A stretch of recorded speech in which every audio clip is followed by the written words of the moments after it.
O capítulo 11 de Mateus nos mostra que Jesus estava ali encerrando um período de orientação aos seus discípulos.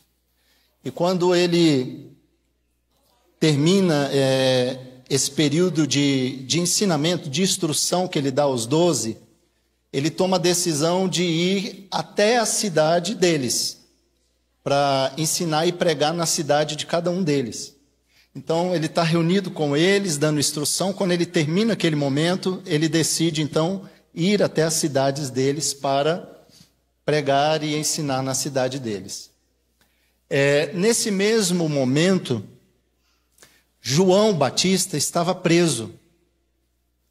E lá na prisão, lá no cárcere, João ouve a respeito das coisas que estavam acontecendo. Seus discípulos iam visitá-lo e levaram mensagem para ele: olha, a revolução do reino de Deus é chegada, as coisas estão acontecendo.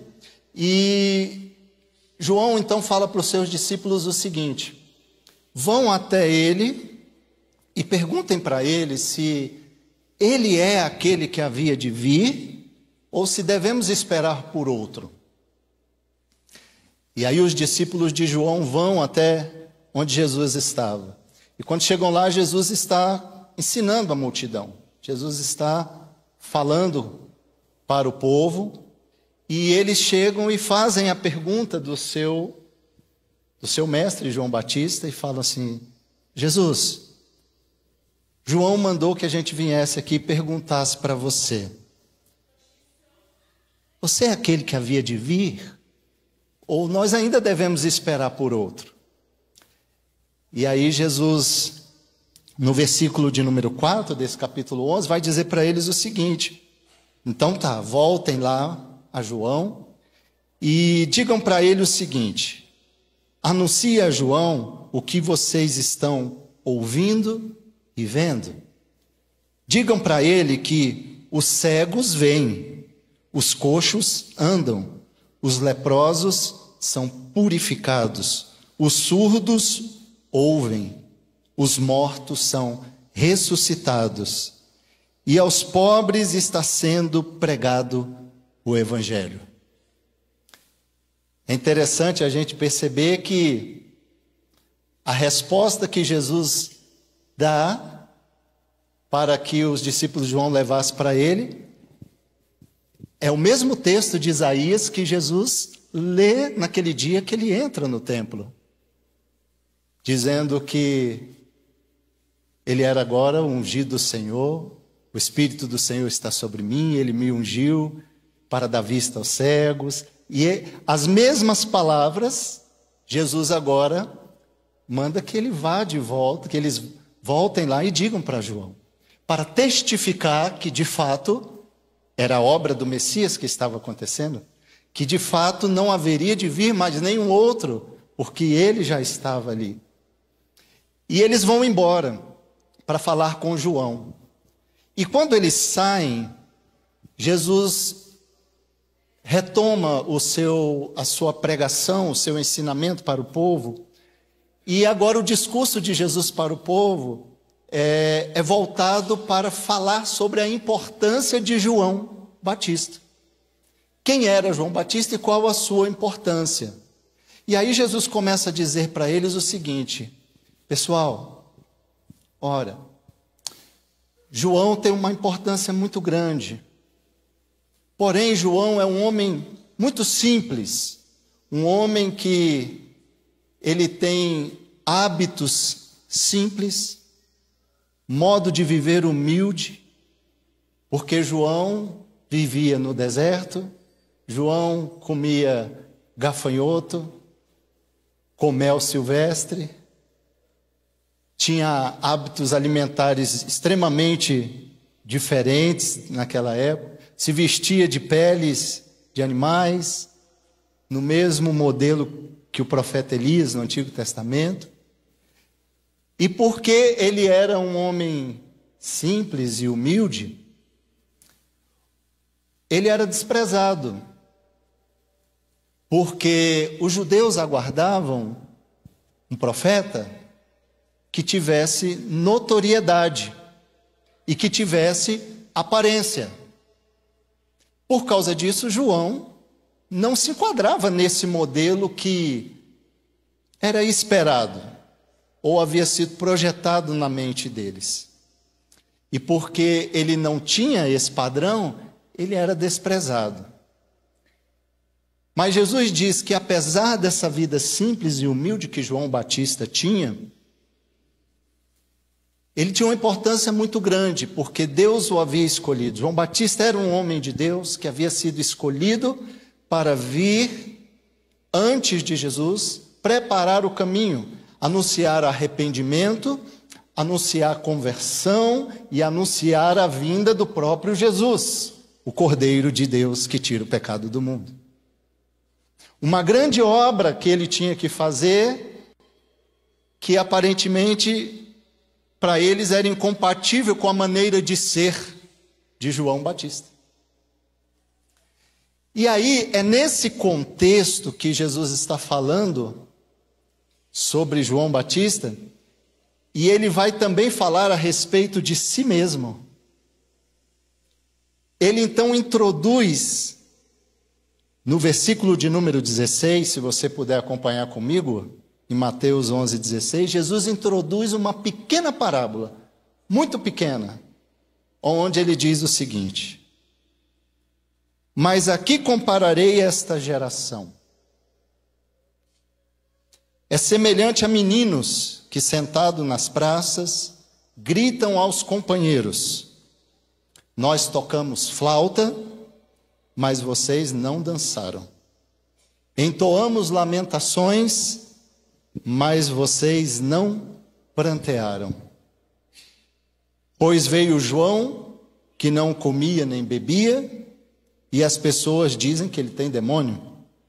Veio o Filho do Homem, comendo e bebendo, e as pessoas dizem: eis aí um glutão e bebedor de vinho, amigo de publicanos e pecadores. Mas a sabedoria é justificada por suas obras. Jesus, ele pega uma ilustração para fazer uma comparação, e ele pega uma ilustração de uma brincadeira, que talvez até ele mesmo, quando criança, talvez tenha brincado disso, talvez ele tenha participado de uma brincadeira assim. Crianças ali numa praça, ele pega essa ilustração de crianças ali numa praça brincando disso, onde alguém virava e sugeria: vamos brincar de casamento? Mas ninguém queria dançar. Aí outro via e falava assim: tá bom, então vamos brincar de enterro? Mas ninguém queria chorar. Nem de um jeito e nem de outro. E Jesus usa essa pequena parábola para exortar o comportamento dos líderes, fariseus e do povo, em relação a João Batista e a ele mesmo, o próprio Jesus, o comportamento que eles estavam tendo com eles. E ele faz essa aplicação exatamente a João Batista e a ele, porque eles não conseguiam compreender o propósito, e Jesus estava os exortando para isso. Olha, vocês são uma geração, era o mesmo que Jesus está dizendo, uma geração imatura e uma geração reativa. Vocês agem com insatisfação e reclamação.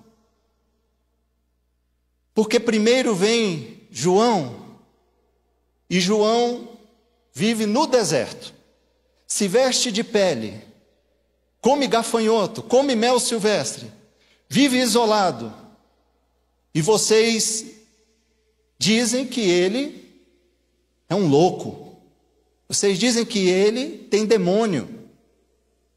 Mas vem Jesus, que resolve não viver no deserto, mas nas cidades, que resolve andar com todo mundo, que resolve sentar na mesa com com eles, com qualquer um, seja publicano, seja pecador, sentava com qualquer um.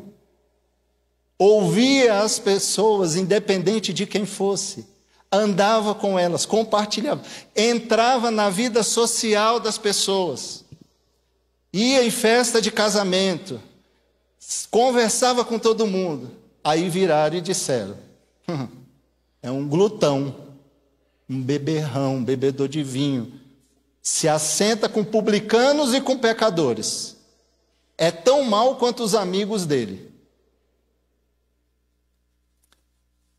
Geração difícil. Com muita insatisfação e com muita reclamação. Ora, você pode dizer: pastor, mas a insatisfação ela pode ter algo bom nela. Sim. A insatisfação no sentido de que, em determinada circunstância da minha vida, eu olho e falo: eu não estou satisfeito com isso. E eu quero melhorar, eu quero mudar, eu quero ser transformado.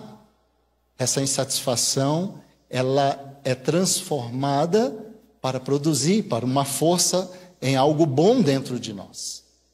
Mas a insatisfação aqui é a insatisfação em que eu não me agrado de nada. E essa é extremamente prejudicial. Porque ela provoca a reclamação. É a insatisfação de que, se está quente, eu reclamo do sol. Se está chovendo, eu reclamo da chuva. Eu não consigo enxergar nem o sol, o calor, nem a chuva como coisas boas.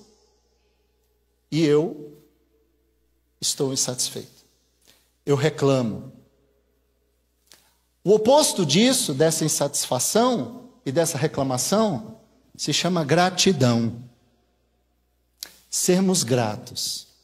Eclesiastes capítulo 3, versículo 1, vai dizer que para tudo o que acontece debaixo do céu, tem um propósito. Seja a chuva, ou seja, o calor do sol. A nossa vida não é feita apenas de momentos bons, de momentos felizes, de momentos alegres, mas ela é feita também de momentos de choro, momentos de dor, momentos de pranto. Escolhemos muitas vezes viver apenas o momento da alegria. E não compreendemos que talvez o momento do choro seja o momento mais transformador da nossa vida para vivermos um momento de alegria. E precisamos compreender isso.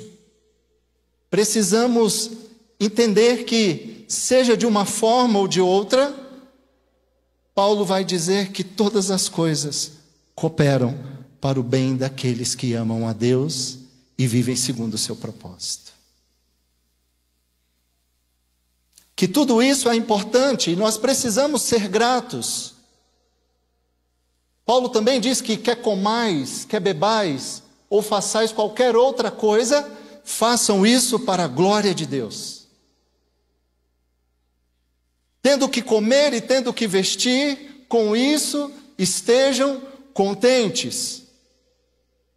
Eu não estou falando aqui de você se conformar com situações de dores e se conformar com situações adversas. Mas o estado de contentamento é o estado em que você não fica olhando e reclamando, insatisfeito pelo que você não tem, mas contente por aquilo que Deus já tem te dado. Contente por aquilo que você vive. Contente pela vida que você tem hoje. Com a saúde que você tem. Com aquilo que você conquistou. E não insatisfeito e reclamando daquilo que você não tem, daquilo que você não conquistou. Jesus critica ou exorta esse comportamento dessa geração, porque ele era um comportamento imaturo, reativo. A insatisfação e a reclamação elas são contrárias à gratidão. Precisamos ser gratos, irmão. A gratidão, ela gera muitas coisas em nossa vida e na vida das pessoas que estão ao nosso redor. Pastor, eu tenho tentado ter motivo para ser grato. Eu gostaria que nessa manhã você fizesse um exercício e fosse grato a Deus por você estar vivo. Viver é um presente de Deus. Viver é um presente de Deus. E é a maior oportunidade que Ele nos dá de que dias melhores virão. De que as coisas podem mudar. Mas nós precisamos mudar a nossa perspectiva, a nossa maneira de olhar, a nossa maneira de ver. O meu convite para você nessa manhã é desligar o modo insatisfação aí. Pim. Vai lá no botãozinho modo insatisfação ligado e dá um off nele. E liga o modo gratidão. Porque quando a gente liga esse modo insatisfação, esse modo reclamação, a gente não consegue reconhecer o propósito de Deus na vida da gente. E Deus tem um propósito para mim e para a sua vida. Você diz amém? Deus tem propósito nas nossas vidas. Deus tem um propósito para nós debaixo desse céu que nós vivemos. E não são as coisas que fazem conosco ou as coisas que acontecem conosco que vão nos definir, que vão nos lançar para longe do propósito de Deus, mas vai ser a maneira como nós enxergarmos o propósito de Deus. A parábola de Jesus para eles era exatamente isso. Jesus estava dizendo, veio João Batista pregando arrependimento para conversão e vocês não choraram. Veio o Filho do Homem pregando alegria, salvação e trazendo o reino de Deus e vocês não se alegraram. O canto de lamento foi tocado e isso não tocou na alma de vocês. A flauta da alegria, da salvação foi tocada e vocês não conseguem dançar. Caberia indiferença aqui? Sim, também. Um pouco mais complexo, mas caberia. Não reconhecer o propósito de Deus. João vem pregando arrependimento, choro, e ninguém chora. E desprezam ele porque a sua maneira simples e humilde de ser e de viver não era compatível com aquilo que eles aguardavam. Mas vem Jesus, tocando a flauta da alegria e pregando salvação, mas ninguém dança. Porque também Jesus não se enquadrava naquilo que eles haviam projetado. E aqui tem a segunda lição dessa parábola, que eu gostaria que você guardasse no seu coração. Cuidado ao olhar para a aparência. Cuidado ao olhar para a aparência. Porque essa geração que estava olhando para a aparência de João e para a aparência de Jesus, não conseguia entender o propósito de Deus, que é maior do que a aparência. Reclamavam da maneira de ser de um e a maneira de ser do outro. Não ficavam contentes nem com aquele que se isolava para buscar a Deus, nem ficavam contentes com aquele que estava no meio do povo. A insatisfação não deixava que eles enxergassem o propósito. O olhar à aparência impedia que eles enxergassem o propósito de Deus. Tenha cuidado ao projetar na sua mente como deve ser a bênção de Deus na sua vida. Você entende que Deus tem promessa na sua vida? Você vai dizer, amém, pastor, eu entendo. Você entende que Deus pode fazer algo grande na sua vida, seja nisso, naquilo, naquilo? Sim, entendo. Mas a questão é que a gente projeta que naquela hora, quando aquilo for acontecer, tem que ser daquele jeito. Mas é do jeito que nós estamos esperando que seja. É o jeito que nós queremos e não o jeito que Deus quer fazer. E não a maneira como Deus quer agir. E então nós nos colocamos nessa projeção e parece muitas vezes, irmãos, que Deus está fazendo as coisas na nossa vida e a gente ainda está esperando. Você é aquele que havia de vir ou devemos esperar outro? Ele diz, apenas olhe e ouça. Ouça o que está acontecendo, ouça o que estão falando e veja o que está acontecendo. A salvação já havia chegado e eles estão, será que ainda virá? Porque a projeção que foi feita que Jesus seria de uma forma, o líder político, o líder humano que se assentaria no trono de Davi, que governaria Israel, que expulsaria os romanos, o profeta que viria, deveria ser em grande poder e manifestações na natureza, assim como Elias, assim como os profetas do Antigo Testamento, mas foi um homem simples e foi desprezado. Mas por trás disso não enxergavam o propósito de Deus, a salvação que já havia chegado.